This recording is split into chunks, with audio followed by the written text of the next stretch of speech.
One of the things that inspired me to teach history is actually having a very solid grade 10 history teacher. I remember coming in and she'd do an excellent job of just bringing history to life, and I just remember seeing her passion and telling the stories. My first job actually was the assistant curator of a Mariner Park museum in Prince Edward County. Everyone who came in had a different approach to how they viewed history, and I think I started to understand why it was important to be interpreted in the first place. I'd say the topics that the students find the most compelling, definitely when we talk about the first two world wars in the grade 10 course. Those events and those stories have been told so much through Hollywood and popularized through the media, that when we have the opportunity to kind of dig deeper and separate fact from fiction, I think they can really latch onto that. Students are really compelled by stories in history that involve injustice or possibly different competing narratives. When we get to grade 12, we look at different methods and styles of historical writing and historiography, which really shows all of the approaches that are available to understanding the past and what stories need to be told.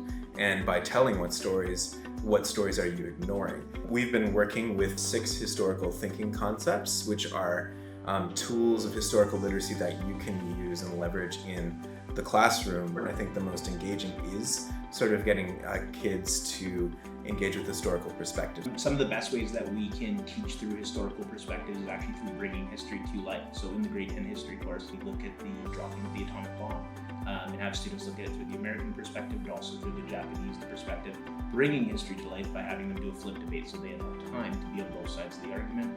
As educators, I think we want to push our students and allow them to explore, rewrite, revisit history, and encouraging them that there's not a hard answer, there's no right and wrong here. One of my favorite lessons is called Philosophe Speed Dating, and for that they each research a philosopher of the French Enlightenment, and then they have to essentially speed date, meet each other, and see how their views as either Voltaire or Jean-Jacques Rousseau might line up with other philosophers' views. While it's fun and obviously it's a little silly, it is something that shows them how there are recurring themes in the Enlightenment and how those themes are going to be what push forward the revolution that's to come. My favorite lesson is actually grade 7 history, when we study the battle on the Plains of Abraham. And one of the things that we do is prepare them where they're all British soldiers and they're planning in the classroom how they're going to attack the fort. And we'd actually go across the street to June Rollins Park and they'd